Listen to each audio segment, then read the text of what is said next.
नमस्कार, मैं हूं प्रमोद पांडे। आज सुख, समृद्धि, वैभव, सौभाग्य का यह शरद पूर्णिमा, आज का दिन अमृत वर्षा के दिन बताए जाते हैं। इसमें खास बातचीत करने के लिए हमारे बीच है पंडित राजकुमार मिश्रा जी। तो आप शरद पूर्णिमा के संबंध में क्या कहेंगे? तन्मे मनः शिव संकल्पमस्तु कृष्णम वंदे जगद्गुरु। शरद पूर्णिमा का जो पर्व है, एकत्व का, तितिक्षा का, धैर्य का पर्व है।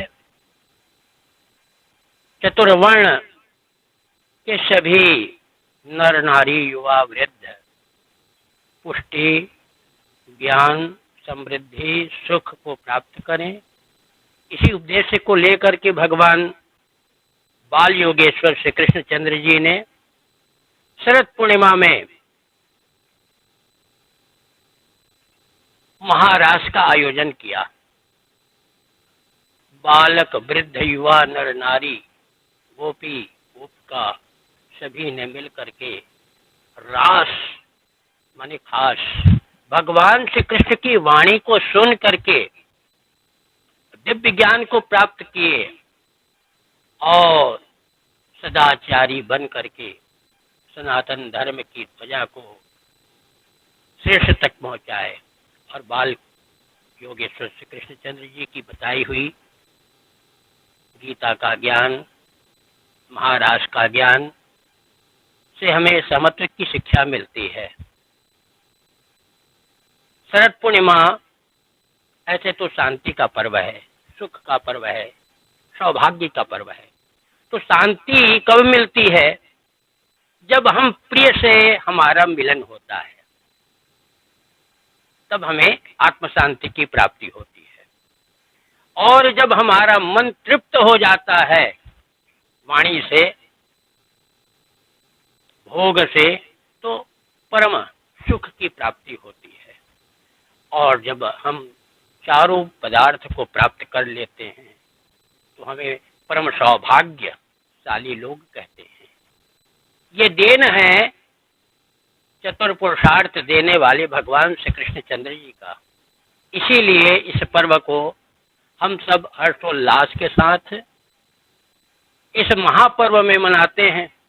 पहले तो पितृ पूजन, फिर देवी पूजन, फिर उस दिव्य चैतन्य बाल योगेश्वर से मिलन का जो महापर्व है, ये शरद पूर्णिमा का पर्व है। आज चंद्रमा पूर्ण है। भगवान कृष्ण को भी कहते हैं श्री कृष्ण चंद्र। आज जो चंद्रमा में भगवान की झांकी देख कर भगवान श्री कृष्ण की उपासना करेंगे, करते हैं, उनकी सारी मनोरथ से सिद्ध हो जाती है। हमारे पूरी पीठाधीश्वर श्रीमद जगद्गुरु शंकराचार्य जी महाराज, सुमेरु पीठाधीश्वर भगवत्पाद चिन्मयानंद जी सरस्वती जी महाराज अपने श्रीमद् भागवत की दिव्य उपाख्यान में बताए कि ये तो समत्व का पर्व है, एकत्व का पर्व है, मिलन का पर्व है। परंतु कालांतर में उस मिलन को, उस ज्ञान यज्ञ को, उस सहभागिता, सदाचारिता, तितिक्षा, त्याग, एकत्व की पर्व को हम गरबा में परिवर्तित कर दिए और डांडिया नाच करके मौज मना लेते हैं। ये सुख नहीं है। सच्चा सुख तो आप ज्ञान मार्गी बनेंगे, आत्मचिंतन करेंगे, आत्मा अनुसंधान करेंगे, गुरु के चरणों पर बैठना ही तो रास है।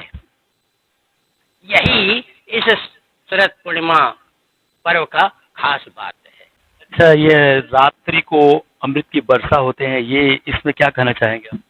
एकांत, एकांत में अगर आप चिंतन करेंगे ब्रह्म का, जैसे एक उदाहरण, एक आप संगीत के जानकार हैं तो आपको बोध है, हम अभ्यास करते हैं संगीत का तो रात्रि में एकांत में, तो हमें उस राग रागनी का बोध हो जाता है। उसी भांति से रात्रि में ही हम आत्मचिंतन करते हैं तो परम ज्ञान की उदय होती है और एक प्रश्न का उत्तर हमें बोध हो जाता है। ये प्रश्न का निदान उत्तर ही अमृत तत्व है।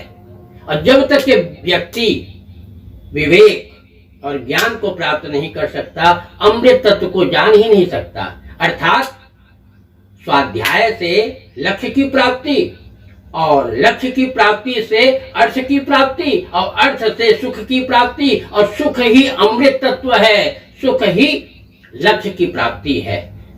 ये शरद पूर्णिमा महापर्व का खास बात है।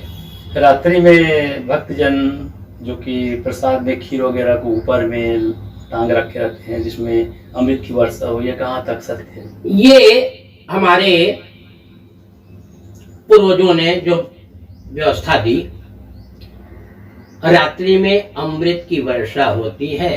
भगवान श्री कृष्णचंद्र जी का आगमन हुआ था रात्रि में 12 बजे और भगवान को हम चंद्र कहते हैं। और अभी अभी मैंने आपसे कहा कि चंद्रमा को हम देख कर उस परमात्मा की दिव्य छवि का ध्यान करें। अर्थात चंद्रमा तमसो जाता, अंधकार को दूर करने वाला है, ज्ञानता को दूर करने वाला है और उससे जो शीतलता बरसती है उसे हम अमृत तत्व कहते हैं। भगवान श्री कृष्णचंद्र ने भी हमें मर्यादा का, त्याग का, शीलता का शिक्षा दिया और गोपियां समर्पित हो गई। तन मन धन सब है तेरा, बिन तेरे क्या है मेरा। आप गाते हैं, ये सरल भाषा है। तन मन धन सब है तेरा। और जब हम अपना सब कुछ उस प्रिय को समर्पित कर देते हैं तो हमें आत्म तत्व की प्राप्ति हो जाती है। तो उस आत्म तत्व अमृत तत्व को प्राप्त करने के लिए हम प्रतीक रूप में खीर, मीठा फल रख देते हैं ऊपर में और परब्रह्म परमात्मा की दिव्य कृपा से हम उसमें अमृत का स्वाद प्राप्त कर लेते हैं। हम सब तो एक आशावादी हैं। हमें अमृत की तत्व की प्राप्ति कैसे होगी? प्राप्त हो गया सहज परिश्रम से, सरल थोड़ी सी प्रयास करने से। रात्रि में ही क्यों? तो रात्रि में भगवान का आगमन हुआ था, रात्रि में ही महाराज हुई थी, रात्रि में ही हम प्रयास करते हैं तो हमें सफलता की प्राप्ति होती है, रात्रि में ही पुरुषार्थ से हमारी वंश वृद्धि होती है। दिन में पुरुषार्थ होता है, रात्रि में प्रयत्न होता है, प्रयास होता है। यही शरद पूर्णिमा का दिव्य, आपने अभी प्रश्न किया, सुख शांति सौभाग्य का पर्व शरद पूर्णिमा। तो आपकी भावना भी बहुत ही दिव्य है।